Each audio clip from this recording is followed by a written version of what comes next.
In today's tutorial, I'm going to show you how to set up and install your Brother DCP-385C series printer on your Windows, Mac OS, or Linux device. So this should hopefully be a pretty straightforward process, guys. And without further ado, let's go ahead and jump straight into it.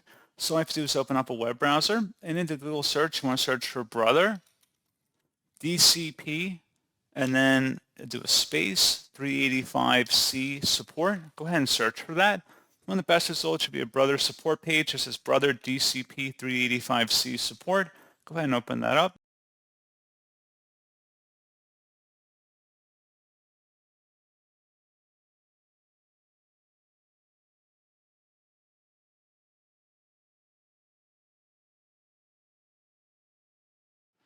And now underneath downloads and drivers, select the Online Solution Center. And then select your version of Windows, Mac, or Linux. So we're going to just select an older version of Windows and then select OK, because we're going to select the full driver and software package.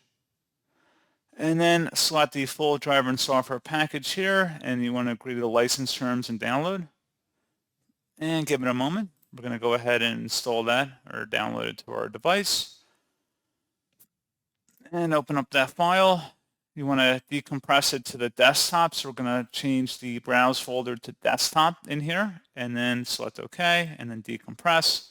And then it should say it was successful. Close out of here. And if you open up that folder, there should be a setup folder. And then you should see all the different local variations here for drivers. And you want to select the setup file. Go ahead and double click on that. Select yes. Select your language. So we're going to do ENG. Select OK.